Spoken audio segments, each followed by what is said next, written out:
Hello, good evening, everybody. Welcome to another one of these Light and Land news shows with myself, Sam Gregory. I can see a few of you are logged in already, which is great on YouTube and on Facebook. Just to reiterate, I am live. I'm going solo on the news show. There may be someone joining me on the next news show next month, but I'll come to that later on. But yes, this is an evening where we do about half an hour. I'll catch you up with all the latest photographic news, kit, books, my book of the month as well I'm going to talk to you about. And also, I'm going to talk to you about a little bit of kit which I've recently got, which is really, really useful. Very handy thing to have. And that was a really good pun. It is handy as well. It's to do with holding a camera. Didn't even know that. There we go. And I'll talk to you about that probably at the end of the evening. And I've actually got one of my cameras here, and this is the little bit in question, just this bit here, and I'm going to talk to you about that later on, okay? And I'll explain what it is, where to get it, and why it's useful. So we'll come to that later. Now, as ever, just in the first few minutes, if you are joining us live, then do leave a comment. You have to be logged in on YouTube, and if you're watching on Facebook, you can just jump on and leave a comment there. It's good for me to know I'm not just talking into the ether, and also for me to say hello to everyone. Many of you, always join us, which is great. So Barbara, as ever, thank you. You're in North Bucks. Nice to see you. And Ken is in the Isle of Sheppey, but he's saying he's on sunset watch. So if it suddenly looks interesting out there with his camera, he's going. And Ken, I admire your honesty. That's fine. You can go and make sure you show us the picture if you get a good one. Hazel is in Lincoln. Hello, Hazel. And Steve is with us in Leicestershire. So if you're out there in the UK or even further afield, let me know in the comments. It's lovely to see some people out there. I'm not just talking to myself. Teresa in Holmes Chapel. Yes, I know that neck of the woods. So as I say, news show today. So we've got a good number of things to get into. And as I say, my book of the month and a real neat bit of camera kit, which I reckon it would be something to think about for everybody. So I've got to do a bit of multitasking as I'm on my own. So let's just get into it right now. Okay, first bit of news. And this in 2023 feels a little bit odd to say, but the first bit of news I'm going to tell you about is a new Kodak film camera in 2023. And actually, these are plastic little cameras. They are reusable, i.e. it's not a sort of throwaway thing you get from Boots. It's a reusable Kodak film camera, shoots 35mm film. It's called an i60, and the look, I think they look pretty cool, don't they? Different colors. They are based on the 1963 Instamatic 100 Kodak film camera. So they have a fixed 31mm lens at f10. You cannot change the aperture. These are about 40 or 50 quid, and they're really cool little things to take away if you're going on holiday, if you just wanted something fun at a party, or if maybe you were going to a festival or some music or something where you wanted to have a camera, you'd like shooting film perhaps, and you don't want to take your very expensive digital thing, then these Kodak little film cameras are now out, 40 to 50 quid, like I say, and they take ISO 200, 400 or 800 film, so just normal 35mm film that you can buy in your local film store or online, and you can wind it on, you can wind it back, take the film out and get it processed. So you could be shooting black and white film, Ilford, any type of film, colour film, as long as it's 35mm film. So I think these look pretty cool actually.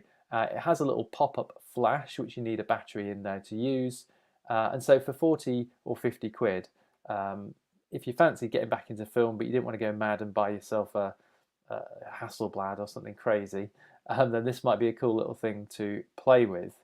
Now, just a couple of you saying hello, Dave, for once, a sunny Reading. Yes, it's perked up a bit, hasn't it, last few days? Everywhere seems a bit nicer. And, Jen and Teresa, side conversation. They're obviously doing something on Saturday. What are you doing on Saturday, Jen and Teresa? I want to know. David's over in Bad Homburg. Yes, David, owner of the Taunus Photo Gallery. Exceptional photographic gallery in Germany. If you're ever over that way, they're near Frankfurt. That's well worth looking at. And Joachim, forgive me, I'm probably murdering your name every time I say it, is from Brussels. Well done, Joachim. Thank you for joining us. And Jen is meeting Teresa in Edinburgh, everyone. There we go. So now we know a little bit more about their movements in the coming days. So that's the Kodak film camera. I'm going to keep us rolling because I've got a lot of stuff to hit today.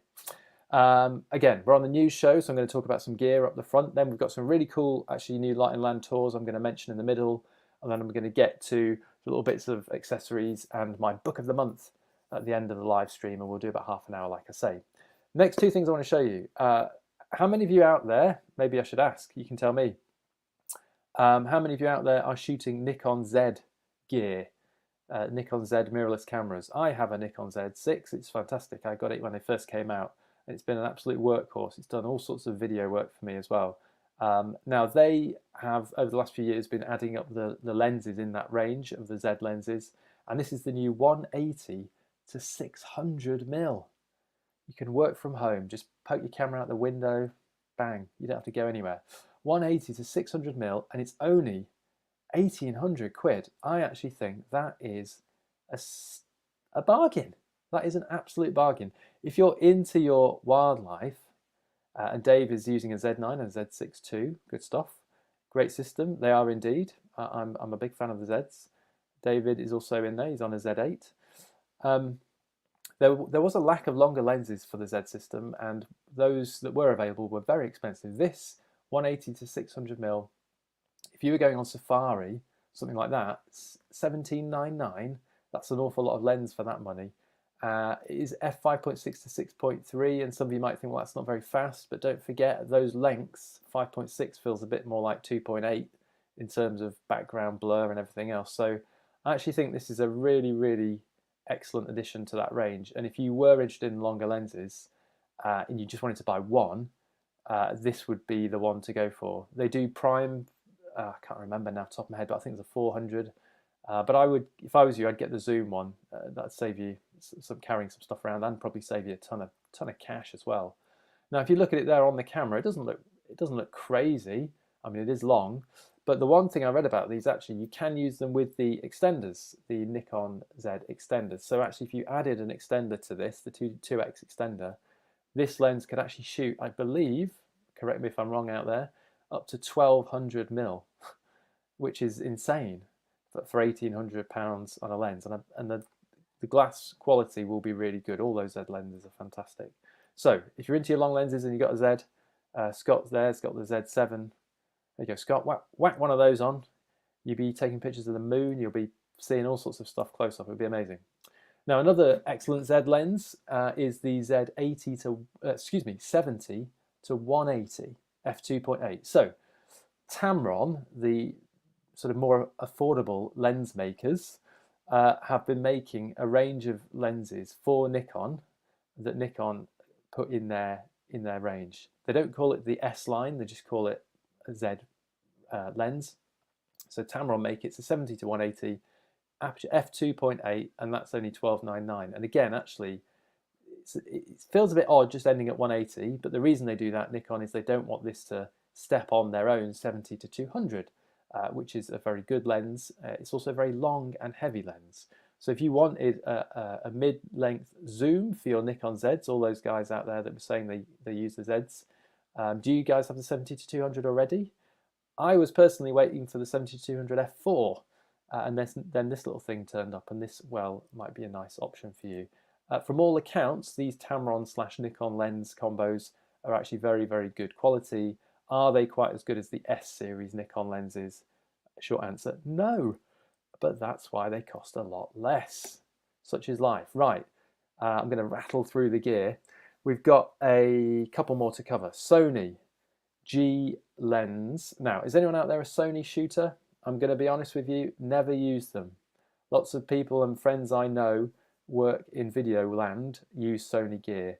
As a photographer, primarily, although I do some video work, but as a photographer, I just don't get on with the Sony cameras. I know I'm on my own because lots of people do. Adrian Beasley, I think, being one of them. But I have challenges with their setups and all the things they don't have, which my cameras do. Anyway, they've brought out this fantastic, and why it's fantastic I'll tell you in a minute, 70-200 f4 slash macro lens. So let me explain the two, I say, interesting features about this Sony lens if you're using Sony mirrorless. This is a 70-200 and it is only 5 7/8 inches long. That's about that long. That, for a 70-200, is nothing. It also doesn't weigh very much. And the interesting thing about this is it has macro, or what they call half macro capability. So it has a 0.5 magnification view. So often if you're buying a pure macro, it'll be a 1-to-1 view, and it's usually a fixed length, like 100mm or 105 in the Canon, or 85 or whatever it might be. But this is a new thing Sony have done in this normal zoom lens. They've added this semi-macro kind of vibe to it. So it might be quite interesting. If any Sony shooters out there, let us know in the comments. Is that something that you find appealing? And final bit of actual camera gear. And sorry, I'm way behind on my rolling news, aren't I? Let me get that up to speed. Can't do everything at once, everyone. Sorry. This is a new APS-C, so smaller sensor camera from Sony. And the reason I've put this in is two things. One, if you do any video, you'll know already that Sony gear is fantastic, but also a lot of the street photography people like Sony. I'm trying to think of a couple off the top of my head quickly, which I can't, but there are a good number of street photography shooters out there. And one thing they have, which is quite nice, if you can see on this particular image of this camera, the new A6700, you can see the eye viewfinder is offset to the left of the camera. Indeed, a bit like this little Olympus that I've got here. And that's quite neat, because if you're out and about shooting, you can have your right eye to the viewfinder and your left eye is still clear to actually look at the street or whatever might be happening in front of you. Fuji do that as well. I've got a Fuji here, same idea. But if you imagine, again, if I put that to my eye, I can see out of this eye.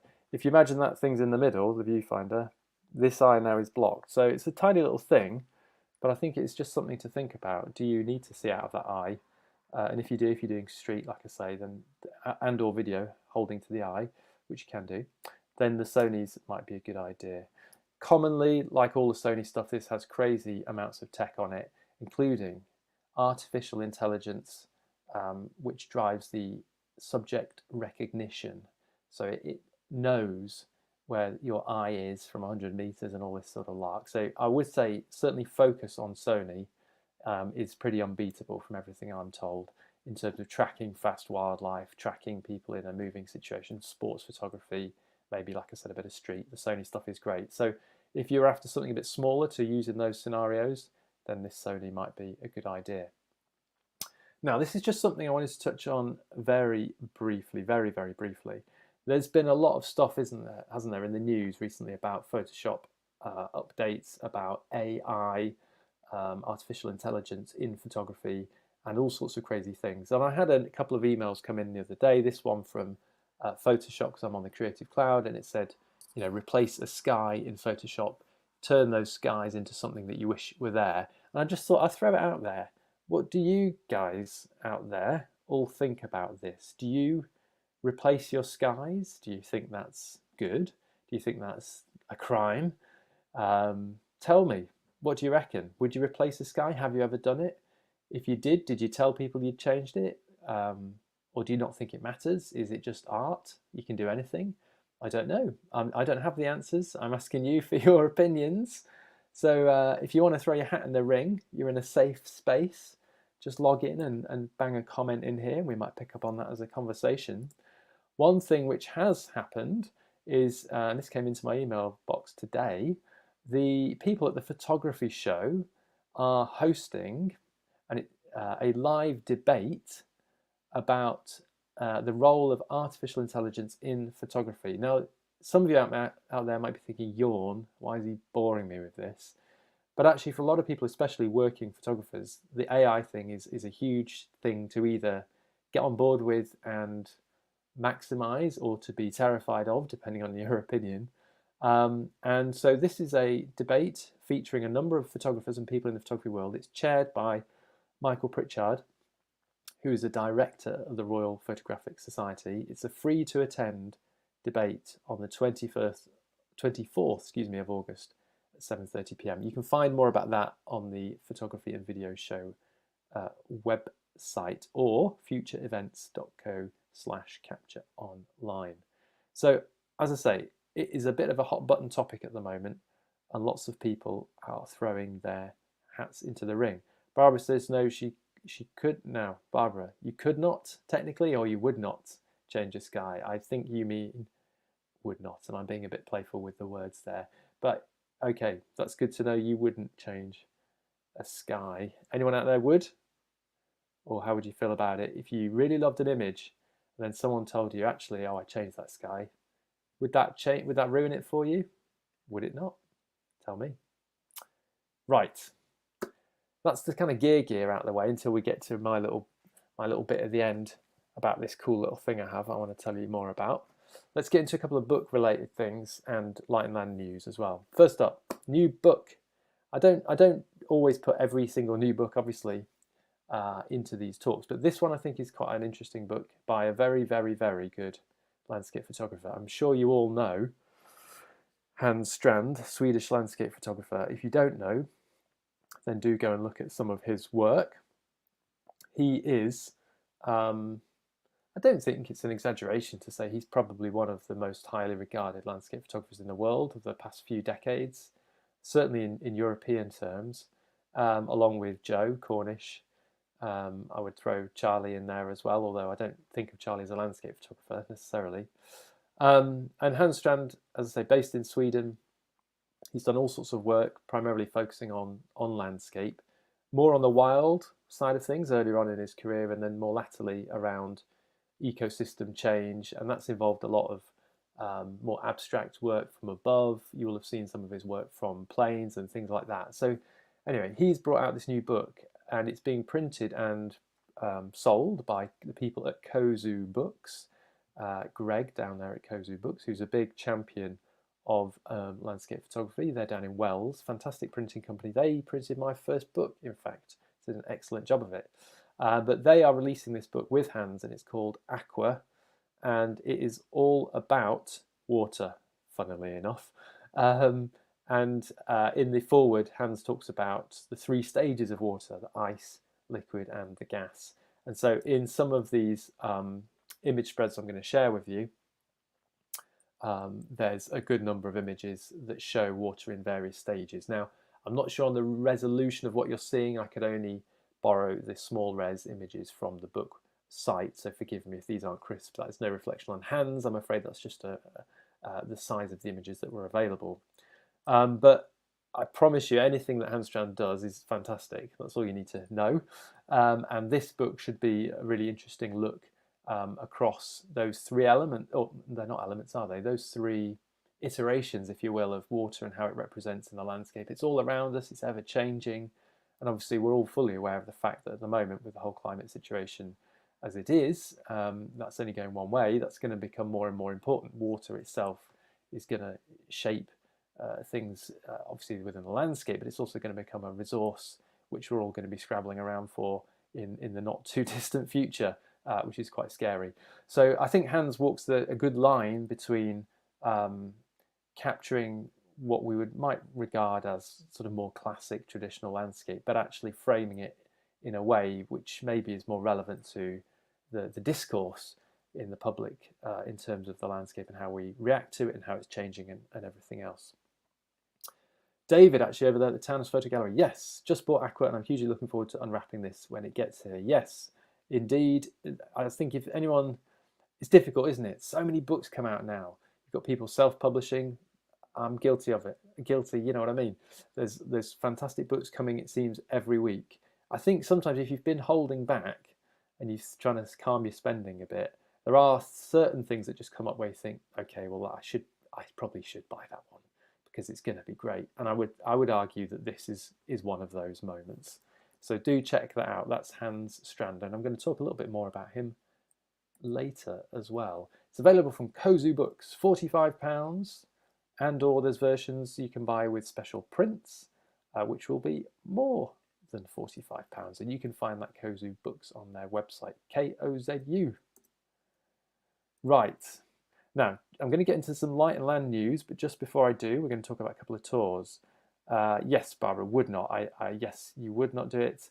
Dave, sometimes if the client requires it. Now, that's a very good point, Dave, isn't it? And I absolutely agree with you. I will do anything if they want it. If they're paying for it, they can have it upside down, left, right, changed. It doesn't matter to me. So that is a very interesting and an important point. I once had an image used on an album cover for a classical string quartet. They asked for it, you know, the right size, print ready, everything. Off I sent it. I saw the CD when they brought it out, and they'd flipped it the other way around. Now, which is fine. They'd done that on purpose because it was where they wanted the text on the other side, and it's cool. But you can't be precious if you're providing it from a commercial point of view. People are going to do what they want to it, unless you have a contract saying they can't. So that is a good point, Dave. And Scott says, for me, photography is about capturing the moment and making the image as authentic as possible. And Scott, I suspect a lot of people would echo that thought. And I think the point from Dave highlights the fact that it very much depends on what you're putting into it or what you're doing it for. Is it for yourself? Is it for someone else? Is it for commercial use? Or is it, and I think this is commonly true for a lot of the people in this audience, and myself included in some degrees, we're doing it for the moment of being out there, experiencing different places. In some ways, the photography is kind of secondary.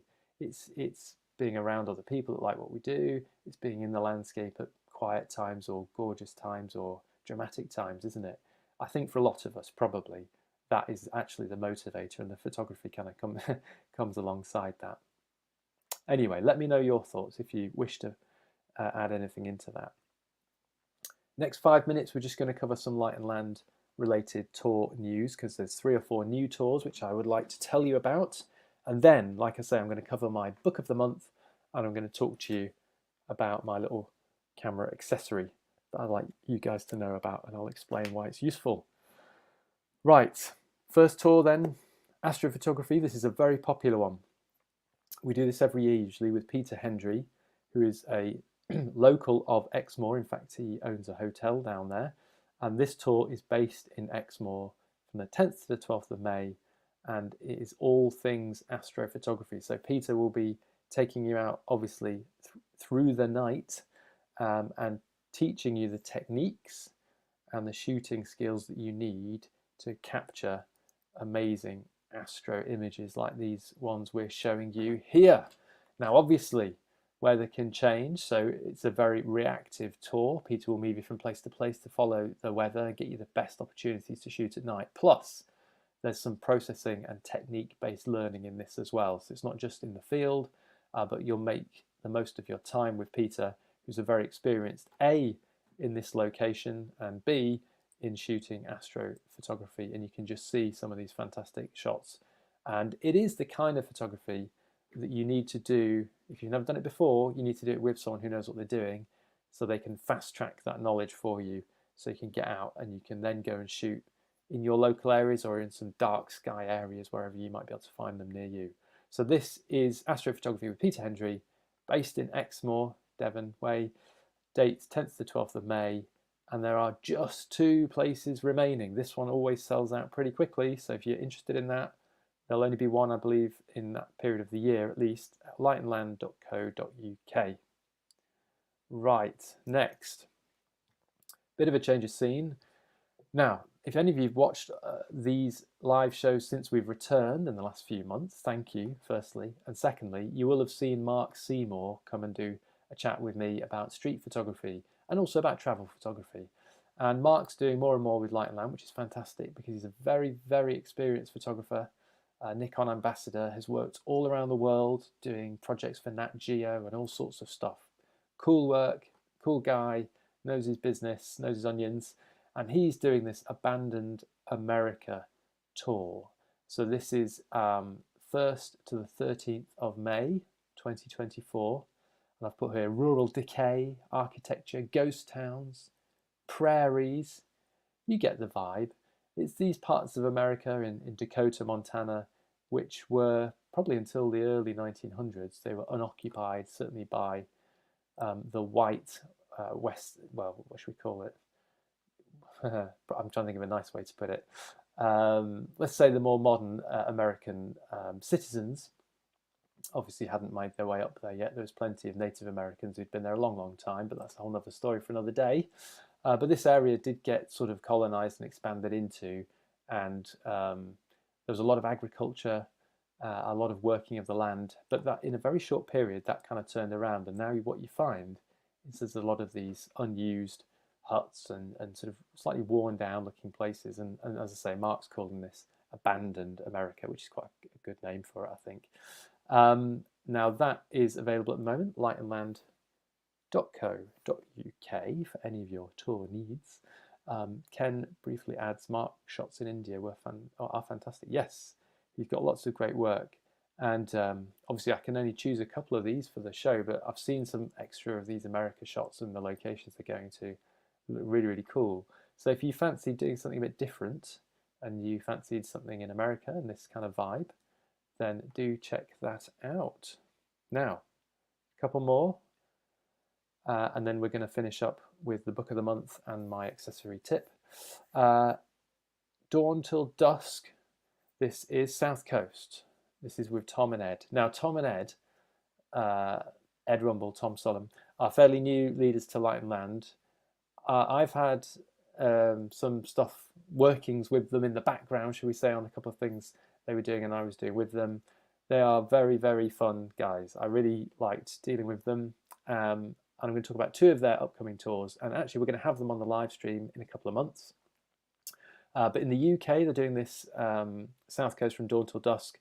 This is actually a multi-day trip, so the 7th to the 10th of March, in and around West Sussex and East Sussex. Obviously, you're going to have some white cliffs. You've got the coastline. You've got some of that maritime architecture, the flotsam, the jetsam, the paraphernalia. You know what it is. Everything's beautiful down there on the coast. And Ed and Tom are great. They're really fun. They'd say they're very, very approachable. They're very knowledgeable, but you will have a fun time. And it will be obviously doing lots of cool photography. I really love the fact this IR, infrared picture, is in here as well, because they'll be talking to you about lots of different techniques that you can use. IR, long exposure, multiple exposure, whatever, and they'll be really kind of making sure they squeeze the most out of these beautiful locations with you and out of whatever conditions you stumble upon. It is so important, actually, that we are flexible as leaders at Light and Land to what we find, because that's the reality. You can't always have, the conditions that you want. It's not sunset all day long. It's not sunrise. You have to work as a photographer. All of us should try to work in a flexible way to really make the most of everything that we find. And Ed and Tom, I think, are really good at doing that. Natalie went on this trip this year in February, and she said it was brilliant. There you go. Thank you, Natalie. Ed and Tom are good fun, so I'm sure you had a nice time with them. Just final image from them, and you'll do, like I say, a bit of different types of shooting with Ed and Tom, depending on what you find and what the conditions are like. So that'd be a cool one. UK based, not too expensive. You don't have to be away too long. 7th to 10th of March. Check that out with them. Now, final bit of Light and Land news is the Dolomites. Oh, the Dolomites. Place very precious to my heart. And Ed and Tom, I passed this tour over to them a couple of years ago. For various reasons I couldn't do it, and they have now taken it on, which I'm really, really happy about, because the Dolomites is an amazing place, mountain range in Italy. I promise you, it's the most striking mountain range in Europe. I would say the world, but then I'm biased because my wife's Italian and she's from that part of the world. But it's a fantastic tour, this one.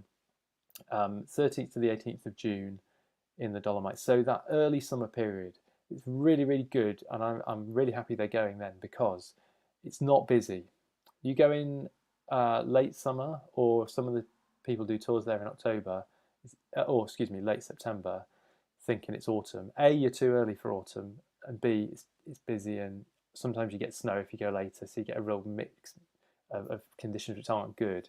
So I personally think summer is the best time. Early summer is the best time for the Dolomites, because you still get quite a lot of changeable weather. You get a lot of rain, but only for certain parts of the day. You get these big skies, clouds coming in, light dashing across the peaks. you get down in the meadows, you get the wildflowers, beautiful green grass, and on the very top end of things, 3,000 and above, you will still get snow. I've been there knee deep in snow in the middle of June. It's possible, but deep snow, not just patchy snow around things. So this is a cool tour. I know it because I used to do it, and the locations are great, the hotels are great, and basically in the Dolomites you just can't go wrong. The tricky bit is actually getting your head around calming yourself down to actually make some coherent work rather than just looking around going, oh my God, this is amazing.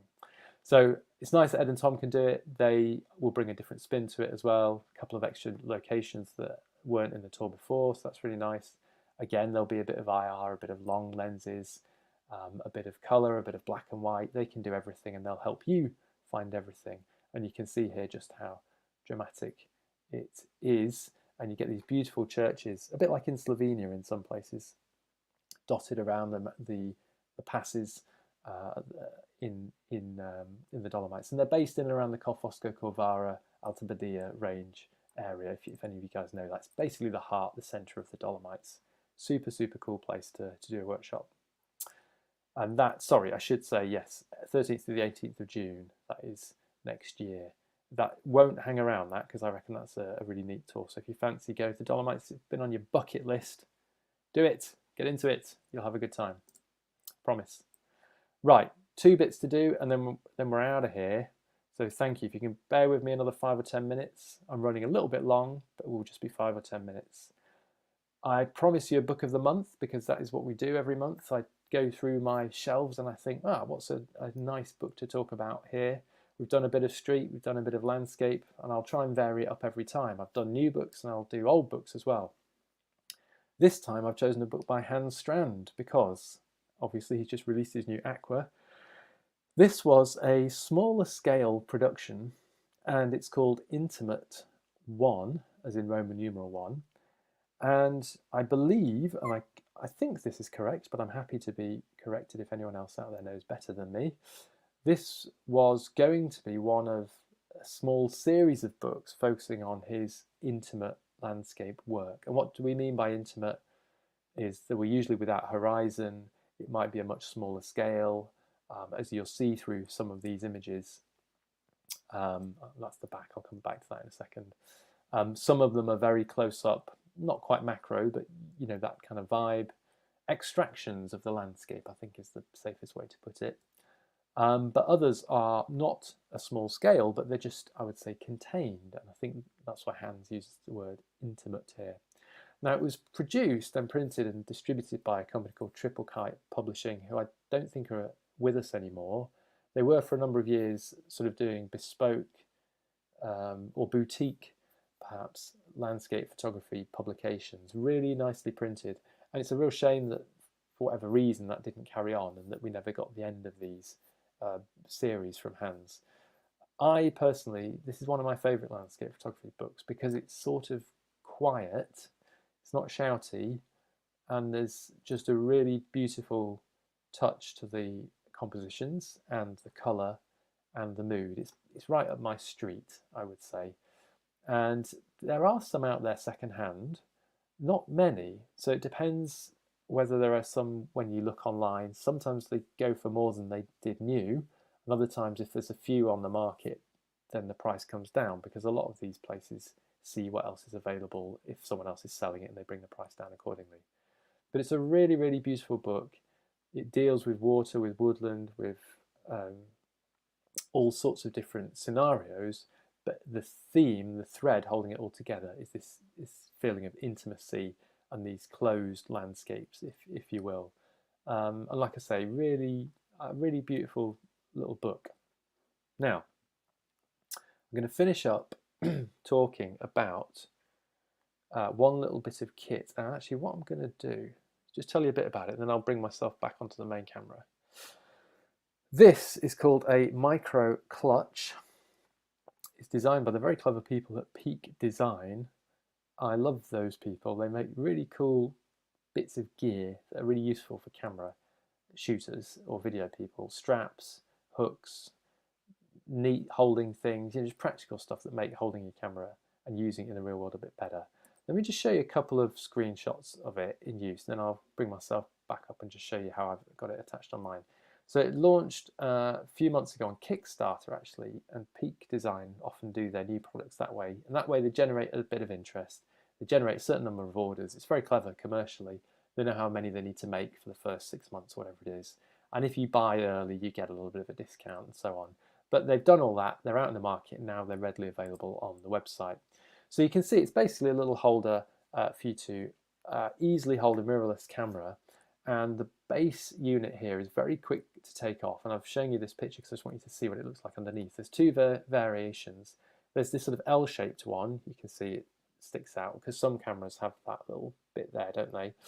And there's also a straight one too. What's neat about it, and there you go, you can see it really nicely on this. That's the straight bottom one. So you can choose depending on your camera that you use. I think what's neat about it is it makes it very easy to handhold your camera, and yet, let me just remove that. I'll talk to you directly for a moment. So there it is. This is attached. This is attached to Fuji GFX 50R, which is a big lump of a thing, isn't it? Big medium format digital camera. And I actually hold it like this, so just with two fingers through the strap. But the great thing about it is then everything on my hands, I can touch all the dials, spin, whatever it might be, and I can walk around with it. So if I'm on location, you know how it is, you get the camera out of the bag. I don't like to put things on the tripod until A, if I'm using one, and B, if I'm really sure that's where I'm going to be shooting. But if I'm wandering around, you know how it is, you're on a beach or you've paused on a walk or something like that, you're wandering around the scene and you kind of want to take your camera with you. I always find the camera straps around the neck, if you've got your camera on, it's bumping around, it's horrible to walk with. And actually this is just a really neat quick way. You can whip it out of the bag, stick it into your fingers there like that, hold it down at your side, pick it up, shoot to the eye pretty quick. It's really neat. So it's called a micro clutch by Peak Design. It's about 50 quid. Now on the GFX 50R, I have the flat version one, and this screw here can very quickly and easily be released by a little tool which it slots inside here magnetically. I have it like this just because commonly I'm hand holding this camera most of the time. However, if you did use it on a tripod, it comes with this little plate which just attaches on the bottom here magnetically through the screw, and you can then use that on Arca Swiss head joints. So you know, commonly a lot of the tripods, a lot of the tripod heads you'll be using will have this Arca Swiss adapter or thing that you can sit in. So really cool little bit of kit, and I would very much advise you to get one. There's nothing in it for me, I just think it's a useful thing to have. Before I finish though, there is one other way of holding your camera not around your neck, and let me just get this one sorted out. Here's one I prepared earlier, as they say. This is another thing that Peak Design do, which is like a wrist strap, they call it a cuff. Okay, and this is quite neat if you're out shooting streets, something like that. You want to have your camera to hand, quickly bang, down, but without it hanging around your neck. So I used to use one of these, which is this cuff strap, and it just hooks on with the normal Peak Design toggle there, but I actually now think this is a much more practical way to do it, and this is how I will be using on all my camera setups going forward. I'll be having one of these because I think it's much easier. Right, there you go, there's a little bit of background, a bit of tips from me there. Yes, Ken, does it give you Arca Swiss base? Yes, it does. Yes, spell checking that is fun, isn't it? Cool, so there you go, that's a cool little thing that you might want to check out. Just before we go, and thank you everyone, because I can see a lot of you have hung around with me through all of this, which I really, really appreciate. I will be back, boom, with a guest. As usual, it's the sort of behind the lens, focus on a photographer, focus on different locations, and I'll be joined by Flavio Bosi, who is a new Light and Land leader. He's done a good number with us now. He commonly is doing them in a team with Mark Seymour. And Flavio, I'll give you one guess of his origins with a name like Flavio Bosi. He's not from Stoke anyway, let's say that. He is a travel, street, landscape, bit of everything, but he really loves his travel photography and his street photography. Fantastic photographer. He's going to be talking to us about his trip to Bolivia that we're doing at Light and Land. And we're also going to be talking about his trips to India and the United States. And through the course of that conversation, obviously we'll talk about all things photographic, his working methods, the gear that he uses. Interesting, he uses a setup which is probably not as common in street as maybe Mark uses. Mark tends to shoot a little bit wider than Flavio. But we'll be talking about some of his trips, some of his experiences around the world, and things to watch out for when you're out and about in the world. We will be focusing on Bolivia, but like I say, we'll also talk about India and America, and we'll share some of his images from a variety of places. And I wanted to end with this one from Flavio, because what is going on here? We've got these 4 people in what looks like a wrestling ring, or potentially boxing. It looks more like wrestling. And I want to know about this. So we're going to talk about this one, hopefully, when Flavio comes on in just a couple of weeks' time. So join me for that. Tuesday, 29th of August, myself and Flavio will be deep diving into his photography. But for now, I'm going to say to you all, thank you very much for watching. David, thank you, Sam, for your insights and opinions. Entertaining and informative. I'll take it, David. That's very kind of you. It's a bit difficult talking to myself for half an hour, but hopefully some of you have taken something from it. If nothing else, go and check out Hans Strand and his variety of books. If you like the quieter landscape, check out that Intimate. And if you like water-based things, or you just want to see the latest and greatest from him, do check out Aqua, which is available from Kozu Books. The pre-orders are closing, I believe, soon. So I would jump on there and find that and order it. Thank you, Phil. Thank you, Teresa. Yes, Flavio and Mark are in Edinburgh on Saturday. That's right, isn't it, everyone? Doing their one-day street photography workshop up there. That should be really fun. So hopefully I will get some info from Flavio on that when I see you. Ken, thank you too. Sorry the weather wasn't better for you to run out with the camera, but I am happy that you stayed here with me. And for all of you watching on catch up after the event, thank you as well. I'll be back with Flavio in 2 weeks, and then we'll do another news show in a month from now. And I promise I'm going to shut up in just a second, but I did want to say on the news show next time, I'm going to have a new little feature. Can I say this? We haven't done it yet, but I think it will happen with our very own Mr. Charlie Waite. We're going to be talking with Charlie on the next news show, and we'll have a little special feature with him talking about imagery as well. So check that out when I come back. Right, I'm going to shut up and leave you to it. Thanks for watching. See you later. See you in a couple of weeks' time.